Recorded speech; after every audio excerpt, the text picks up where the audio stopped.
তথ্য প্রযুক্তি খাতে ঈশ্বরতুল্য ব্যক্তিত্ব মাইক্রোসফটের প্রতিষ্ঠাতা বিল গেটস রাশিয়ান মেয়ের প্রেমে মজে তার স্ত্রী মেলিন্ডা গেটসকে ঠকিয়েছিলেন। এমনকি তিনি যৌন রোগে আক্রান্ত হয়েছিলেন। পরিণতি ২৭ বছরের দাম্পত্য জীবনের সলিল সমাধি। যুক্তরাষ্ট্র তো বটেই, পৃথিবীর ইতিহাসের অন্যতম আলোচিত মার্কিন প্রেসিডেন্ট ডোনাল্ড ট্রাম্পের যৌন কেলেঙ্কারির অভিযোগ নতুন কিছু নয়। তবে এবারের অভিযোগটি স্তম্ভিত হওয়ার মতোই। অপ্রাপ্তবয়স্ক কিশোরীদের বিকৃত যৌনচারে বাধ্য করার অভিযোগ তার বিরুদ্ধে। এখানেই শেষ নয়, তালিকা আরও লম্বা। শীর্ষ ধনকুবের প্রযুক্তি খাতের আরেক বিস্ময় ইলন মাস্কের নামও এসেছে যৌন কেলেঙ্কারি কাণ্ডে। আছেন ব্রিটিশ রাজা তৃতীয় চার্লসের ভাই প্রিন্স অ্যান্ড্রুর নাম। প্রতিবেশী দেশ ভারতের প্রধানমন্ত্রী নরেন্দ্র মোদীর নামও আছে সারা বিশ্বে ঝড় তোলা জেফ্রি অ্যাপস্টাইন নথিতে। তবে চাওয়ালা প্রধানমন্ত্রীর বিরুদ্ধে কোনো যৌন কেলেঙ্কারি নয়। তিনি মার্কিন প্রেসিডেন্ট ডোনাল্ড ট্রাম্প এবং ইসরায়েলের প্রধানমন্ত্রী নেতানিয়াহুর মনোরঞ্জন করেছেন বলে জানা যাচ্ছে অ্যাপস্টাইনের নথিতে। যার কৃতকর্ম নিয়ে গোটা দুনিয়ার ক্ষমতাবানরা এখন ইজ্জত হারানোর শঙ্কায় আছেন, সেই কুখ্যাত যৌন নিপীড়ক জেফ্রি অ্যাপস্টাইন সম্পর্কে অনেকেই হয়তো জানেন। তারপরও খানিকটা স্মৃতি ঝালাই হয়ে যাক। 1953 সালের 20 জানুয়ারি নিউ ইয়র্কে জন্ম জেফ্রি এডওয়ার্ড অ্যাপস্টাইনের। অপ্রাপ্তবয়স্ক কিশোরীদের যৌন নির্যাতন ও পাচারের অভিযোগ তার বিরুদ্ধে। নিউ ইয়র্ক এবং ফ্লোরিডায় একাধিক বাড়ি, বিভিন্ন দেশে ব্যক্তিগত দ্বীপের মালিক ছিলেন জেফ্রি। অভিযোগ রয়েছে এসব বাড়ি এবং অবকাশ যাপন কেন্দ্র ছিল ধনকুবেরদের নিরাপদ অভিসার কেন্দ্র। তার এই কাজে সবচেয়ে বিশ্বস্ত সহযোগী ছিল তারই সাবেক প্রেমিকা গিসলাইন ম্যাক্সওয়েল। 2008 সালে ফ্লোরিডার আদালতে দোষী সাব্যস্ত হন জেফ্রি অ্যাপস্টাইন। 13টি অভিযোগের মধ্যে 4টি প্রমাণ হওয়ায় মাত্র 1.5 বছরের কারাদণ্ড পান তিনি। শীর্ষ প্রভাবশালীদের চাপে আদালত তার প্রতি নমনীয় ছিল বলে অনেকেই অভিযোগ তোলেন সে সময়ে। 2019 সালে 6 জুলাই আবারও গ্রেফতার করা হয় তাকে। ফেডারেল আদালতে চলমান মামলায় তার 30 বছরের বেশি সাজা হতে পারত। তবে ওই বছরের 10ই আগস্ট কারাগারে মৃত অবস্থায় পাওয়া যায় জেফ্রি অ্যাপস্টাইনকে। দুনিয়া কাঁপানো এই ঘৃণিত অপরাধীর জালে কারা কারা ফেসেছিলেন তার একটু বিস্তারিত জেনে আসি। শুক্রবার 30 লাখের বেশি পৃষ্ঠা, 1,80,000 ছবি এবং 2000 ভিডিও প্রকাশ করেছে মার্কিন বিচার বিভাগ। সাবেক মার্কিন প্রেসিডেন্ট বিল ক্লিন্টন থেকে শুরু করে ভারতের প্রধানমন্ত্রী নরেন্দ্র মোদীর নাম রয়েছে এসব নথিতে। ভারত সরকার অবশ্য বিষয়টিকে ভিত্তিহীন বলে উড়িয়ে দিয়েছে। তবে কংগ্রেস সহ বিরোধী শিবির মোদীর নাম আসাকে বলছে জাতীয় লজ্জা। শনিবার ভারতের পররাষ্ট্র মন্ত্রণালয়ের পক্ষ থেকে এক বিবৃতিতে মোদীর নাম আসার বিষয়টিকে ভিত্তিহীন ও নিন্দনীয় বলা হয়েছে। ভারতের পররাষ্ট্র মন্ত্রণালয়ের মুখপাত্র রণধীর জয়সওয়াল এ বিষয়ে ভিডিও বিবৃতি দিয়েছেন। অবমুক্ত হওয়া নথিতে জানা যাচ্ছে 2017 সালের জুলাইয়ে প্রধানমন্ত্রী নরেন্দ্র মোদী ইসরায়েল সফরে নেচে গেয়ে ট্রাম্প এবং নেতানিয়াহুর মনোরঞ্জন করেছিলেন।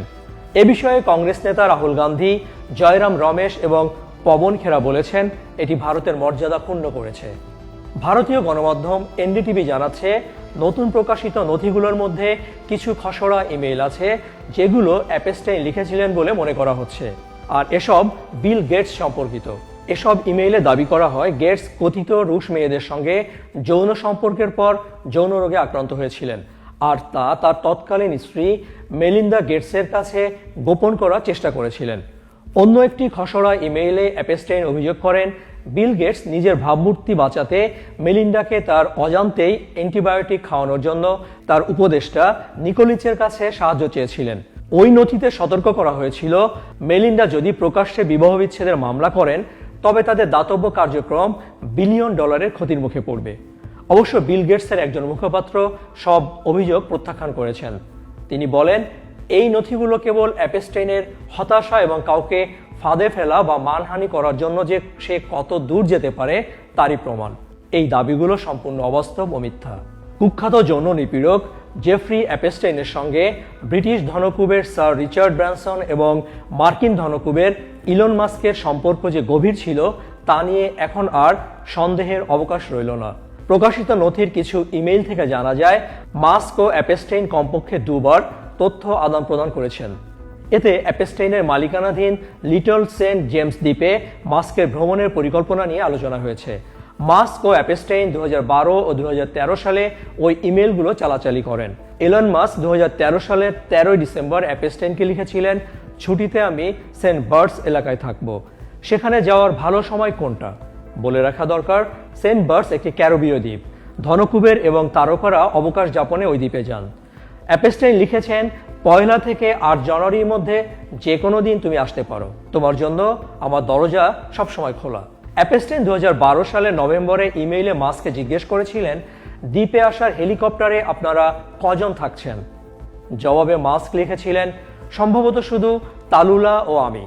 তালুলা রিলি ইলন মাস্কের সাবেক স্ত্রী।